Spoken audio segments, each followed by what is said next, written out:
என் அன்பு குழந்தையே, உனக்கான நல்ல விஷயங்களை செய்து கொடுப்பதற்காகவே உன் தாயானவள் இன்று உன்னை தேடி வந்திருக்கின்றேன். என் பிள்ளையே, இத்தனை நாளும் நீ ஏங்கி தவித்த ஒரு உறவு இன்று உன்னை தேடி வரப்போகின்றது.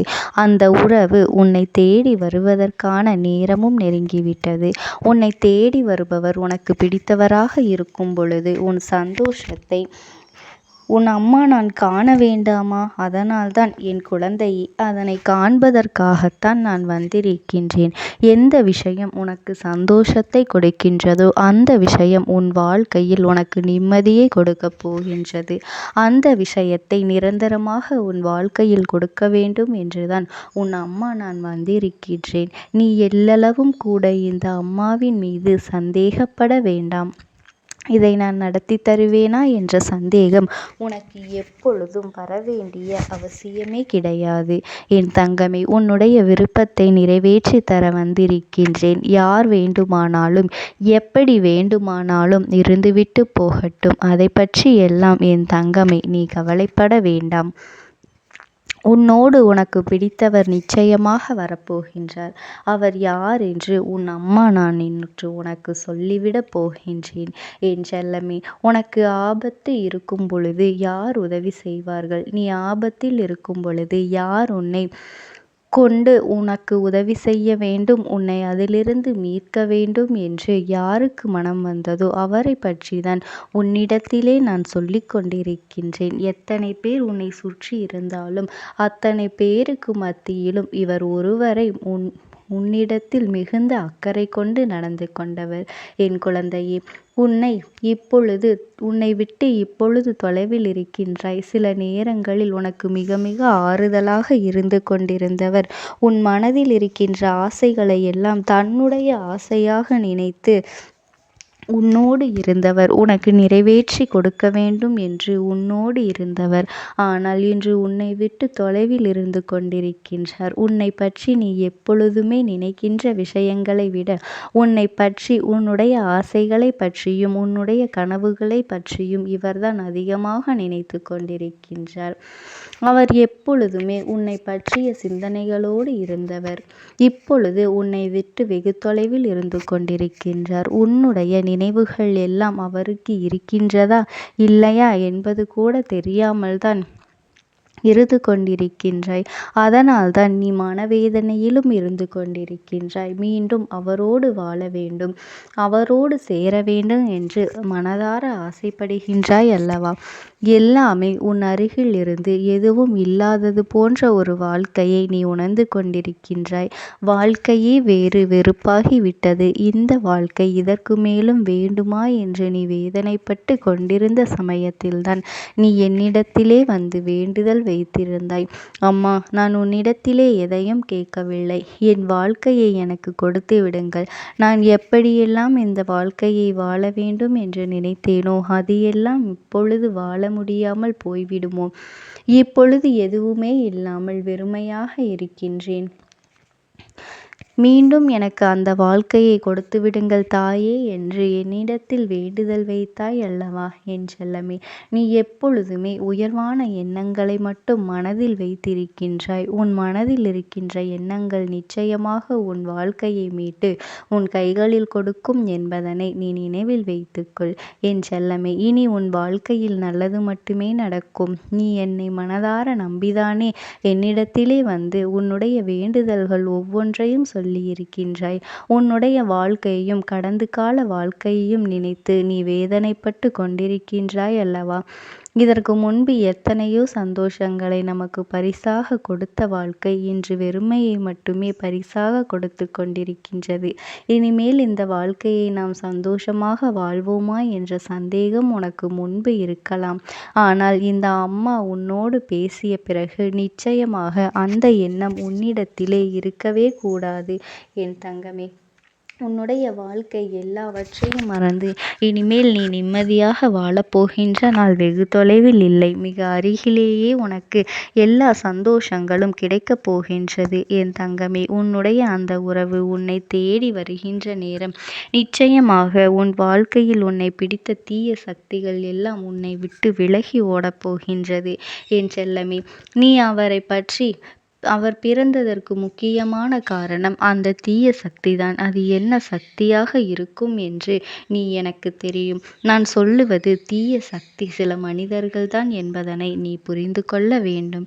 என் தங்கமே, ஒருவரினுடைய வேண்டாத சூழ்ச்சிகளினால்தான் உன்னுடைய உறவு உனக்கு பிடித்தவர் உன்னை அந்த சூழ்ச்சி வலையில் சிக்கிக்கொள்ள வைத்து உன்னை இத்தனை துன்பங்களுக்கும் ஆளாக்கி வைத்து விட்டார்கள். இன்னும் அதிலிருந்து மீள முடியாமல் தான் அவர்கள் தவித்து நின்று கொண்டிருக்கின்றார்கள்.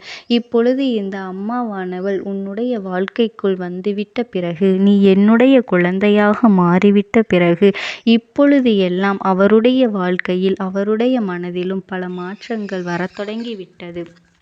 என் தங்கமே, இந்த பிரிவினை என்பது நிரந்தரமாக அல்லாதது. என் குழந்தையே, உங்கள் வாழ்க்கையில் நீங்களாகவே எதுவும் தேவையில்லை. உங்கள் மனதிற்குள் தேவையில்லாமல் ஒருவர் ஏற்படுத்திய விஷயம்தான் இன்று மிகப்பெரிய பிரச்சனையாக உருவெடுத்து நிற்கின்றது. அதன் காரணமாகத்தான் நீண்ட காலமாக நீலகால பிரிவினைக்கு காரணமாக இருக்கின்றது. என் தங்கமே, இந்த பிரிவினை இன்றோடு முடியப் போகின்றது. எல்லாவற்றிற்கும் ஒரு கால நேரம் வரவேண்டும் அல்லவா? அப்படிப்பட்ட காலத்தை தான் இன்று உனக்கு கொண்டு வந்திருக்கின்றேன். என் தங்கமே, என்னிடம் ஆசைப்பட்டு கேட்ட அந்த வாழ்க்கையை உனக்கு திருப்பி கொடுக்க போகின்றேன். என் தங்கமே, நீ இதுவரை பட்ட கஷ்டங்களும் இதுவரை பட்ட வேதனைகளும் அவமானங்களும் தேவையற்ற வீண் பேச்சுகளும் இன்றோடு உனக்கு முடிய போகின்றது. இதையெல்லாம் மாறக்கூடிய நேரம். நீ நம்பிக்கையோடு இருந்து இந்த அம்மாவினை வணங்கி இந்த அம்மாவினிடத்திலே எல்லாவற்றையும் பெற்றுக்கொள்ள வேண்டும். என் செல்லமே, நீ கேட்டதை இந்த அம்மா நான் நிச்சயமாக நடத்தி கொடுத்து விடத்தான் போகின்றேன். என் மீது சந்தேகம் கொள்ளாமல், என்னுடைய வேண்டுதல் என்றுமே பலிக்காது என்று எதிர்மறையாக எண்ணாமல், என்னுடைய வேண்டுதல்கள் இன்று பலிக்கப் போகின்றது, இன்று எல்லாமே எனக்கு நல்லதாகவே நடக்கப் போகின்றது என்று எண்ணி எதிர்மறை கருத்துக்களை தவிர்த்துவிட்டு, எனக்கு எதுவும் நடக்காது, என் வாழ்க்கையில் எப்பொழுதும் துன்பங்கள்தான் வரும் என்று எதிர்மறையாக எண்ணிக்கொண்டிருக்காமல் நேர்மறை எண்ணங்களோடு இந்த அம்மாவின் மேல் நம்பிக்கை வைத்து உன்னுடைய செயல்களை நீ செய்யத் தொடங்கும் பொழுது உனக்கான அனைத்தும் உன் கைகளில் கிடைக்கும் என்பதனை நீ மறந்து விடாதே. என் செல்லமே, நான் உனக்கு சொல்லிக் கொள்வது இது ஒன்று மட்டும்தான். இனிமேல் உன் வாழ்க்கையில் எல்லாமே நல்லபடியாகத்தான் நடக்கப் போகின்றது. இது நல்லபடியாக அமைய வேண்டும் என்றால் யாருடைய தலையீட்டையும் உங்களுடைய குடும்ப வாழ்க்கையில் நீ ஏற்படுத்தக்கூடாது. ஏனென்றால் உன் குடும்ப வாழ்க்கையை அழித்துவிட வேண்டும் என்றுதான் சிலர் சூழ்ச்சிகளை செய்து கொண்டிருக்கின்றார்கள். உன்னுடைய குடும்பத்தை பிரித்து கொண்டிருக்கின்றார்கள். ஆனால் உன்னுடைய தேவையற்ற பேச்சுகளையும் நீ கேட்டு உன்னுடைய குடும்ப உறவுகளை நீ பகிர்ந்து கொள்ளாதே. மூன்றாம் நபரின் தலையீடு உங்களுடைய குடும்ப பிரிவினைக்கு காரணமாக இருக்கின்றது. மீண்டும் அதே ஒரு சூழ்நிலையை உன் வாழ்க்கையில் நீ உருவாக்கி விடக்கூடாது. ஏனென்றால் நீ நன்றாக இருப்பது, உங்கள் உறவு ஒற்றுமையாக இருப்பது மற்றவர்கள் கண்களுக்கு உறுத்தத்தான் செய்கின்றது. அதனால் என் தங்க பிள்ளையே, நீ எதை நினைத்தும் கவலைப்படாதே. இந்த தாயானவளினுடைய அன்பும் ஆசீர்வாதங்களும் என் அன்பு குழந்தைக்கு என்றென்றைக்கும் முழுமையாக கிடைத்து கொண்டே இருக்கும். ஓம் சக்தி. ஓம் ஆதிபராசக்தி. என் அன்பு குழந்தையே, உனக்கான நல்ல விஷயங்களை செய்து கொடுப்பதற்காகவே உன் தாயானவள் இன்று உன்னை தேடி வந்திருக்கின்றேன். என் குழந்தையே, நீ வாழ்க்கையில் இனிமையாக வாழ வேண்டும் என்று ஆசைப்படுகின்றாய். உன்னுடைய துணையோடு சந்தோஷமாக நடுவில் யாருமே வராத அளவிற்கு ஒரு இனிமையான வாழ்க்கையை வாழ வேண்டும் என்று நீ ஆசைப்பட்டு கொண்டிருக்கின்றாய். சரியாக இருக்க வேண்டும் என்றுதான் நினைப்பேன். ஆனால் உனக்கே தெரியாமல் சில விஷயங்கள் நடந்து கொண்டிருக்கின்றது என்று சொன்னால் உன்னால் நம்ப முடியுமா? நம்பித்தானே ஆக வேண்டும். உனக்கு ஒரு பெண் ஒரு மிகப்பெரிய ஒரு சூழ்ச்சியை நடத்தி கொண்டிருக்கின்றாள். ஒரு பெண்ணாகிய ஒரு கொடிய எண்ணம் கொண்ட அவள் உன்னுடைய வாழ்க்கையை பார்த்து மிகவும் ஆசைப்படுகின்றேன். நீ எப்பொழுதுமே சந்தோஷமாக இருக்கின்றாய். உன் வாழ்க்கையில் எவ்வளவுதான் உனக்கும் உன் துணைக்கும் பிரச்சனைகள் இருந்தாலும் வாக்குவாதங்கள் இருந்தாலும் எந்த ஒரு விஷயம் இருந்தாலும் வெளியில் காட்டிக்கொள்ளாமல் எப்பொழுதுமே உன்னுடைய துணையை உயர்த்தித்தான் பேசுவார். எந்த ஒரு இடத்திலும் உன்னுடைய துணையை தாழ்த்தி பேசுவதே கிடையாது. அப்படி ஒரு அன்பான குழந்தை நீ. உன்னுடைய துணையாகிய உனக்கு எப்பொழுதுமே உனக்கு எந்த ஒரு விஷயம் செய்தாலும் அவன் எல்லோருக்கும் மத்தியில் நல்லதாகத்தான் இருக்க வேண்டும். அவனை யாரும் எந்த ஒரு விஷயத்திலும் தரக்குறைவாக பேசிவிடக் கூடாது, எந்த ஒரு மதிப்பும் இல்லாமல் பேசக்கூடாது என்று நினைக்கும் ஒரு அழகான பெண். ஆனால் அதை தவறாக ஒரு பெண் புரிந்து கொண்டு இவள் இந்த வாழ்க்கையில் இவ்வளவு நன்றாக இருக்கின்றாளே, இவள் வாழ்க்கையில் மிக அருமையான துணை வந்துவிட்டதே என்ற உங்கள் இருவருக்கும் நடுவே புகுந்து சில சண்டைகளை மூட்டிவிடலாம் என்பதற்காக உன்னுடைய துணையை பற்றி உன்னிடமும் உன்னை பற்றி உன் துணையிடமும் மாறி மாறி பேசிக்கொண்டே இருக்கின்றார்கள். அவள் யார் என்றால் நண்பன் என்று உன்னை சுற்றி கொண்டே இருப்பவள்.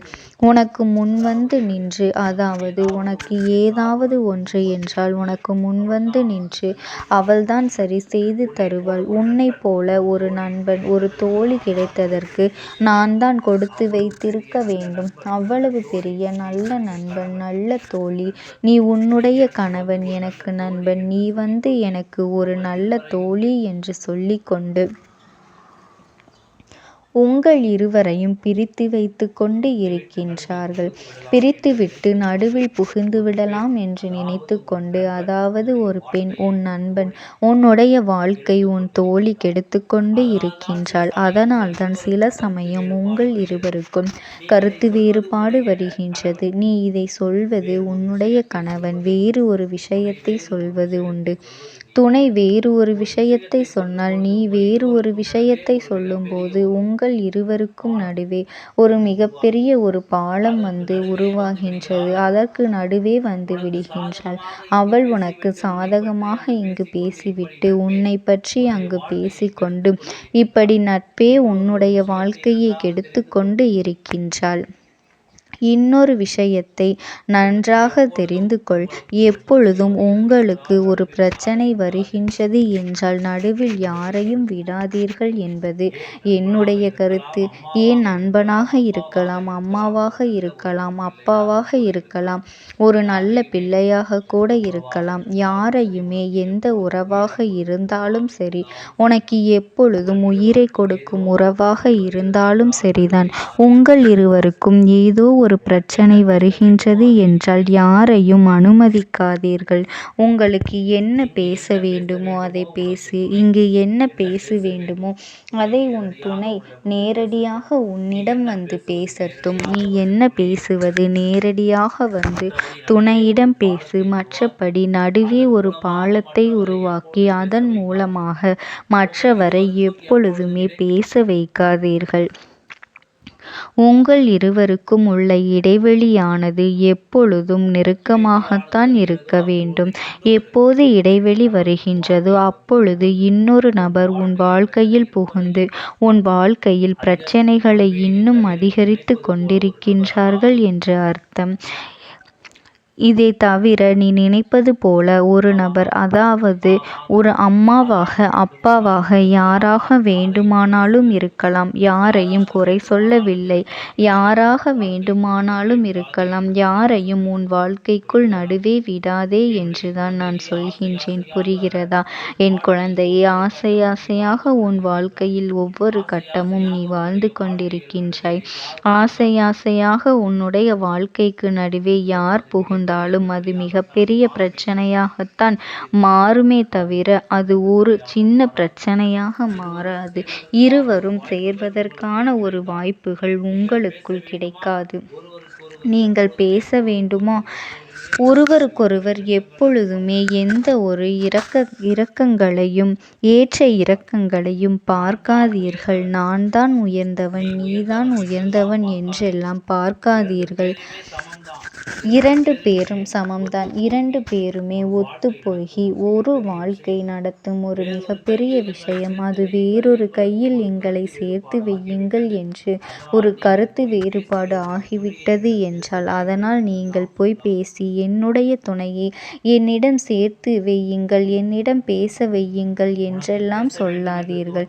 உனக்கு பேச வேண்டும் என்று தோன்றியதால் நேரடியாக போய் பேசி எதுவாக இருந்தாலும் அதை விட்டுவிட்டு உன் நண்பன், உன்னுடைய தாய், உன்னுடைய தகப்பன், உன்னுடைய இரத்த உறவு, உன்னுடைய அக்கா, தம்பி என்று யாரையும் நடுவே விடாதே.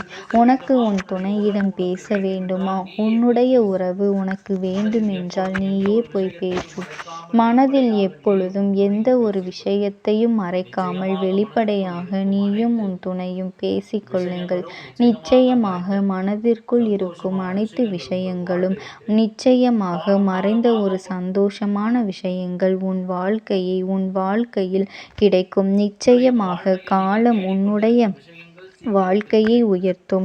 நீ தேடி கிடந்த வாழ்க்கையை உனக்கு தேடி கிடைக்கும். அந்த போலியான ஒரு பெண் தோழியை உனக்கு நான் யாரென்று சொல்லிவிட்டு இப்பொழுது உன்னுடைய கணவரை பற்றி கேட்டுக்கொண்டே இருப்பது, உன்னுடைய வாழ்க்கையில் எந்த ஒரு பிரச்சனையுமே வராதா? எப்பொழுதுமே நீயும் உன் கணவரும் இப்படித்தான் இருப்பீர்களா? உன் துணையும் நீயும் இப்படித்தான் சந்தோஷமாக இருப்பீர்களா என்றெல்லாம் கேட்கும் பெண்தான் அந்த பெண்ணுக்கு தன்னுடைய கணவன் இப்படியெல்லாம் இல்லையே என்ற பொறாமை அது ஒன்று. அடுத்தது, அவளுக்கு யார் வந்தாலும் பிடிக்காது என்று, அவளுக்கு யார் ஒரு அழகான வாழ்க்கை நடத்தினாலும் ஏன் பிடிக்காது என்றெல்லாம் அவளுக்கு அந்த வாழ்க்கை அமையவில்லை என்பதற்காக எல்லோரும் தன்னை போலவே கணவன் இல்லாமல் நினைக்கும் ஒரு பெண்தான் அவள். இது போன்ற ஒரு பெண்ணை நண்பனாகவோ இல்லை எதிரியாகவோ, நல்ல உறவு வேண்டாம், கெட்ட உறவும் வேண்டாம், அந்த பெண்களை நீ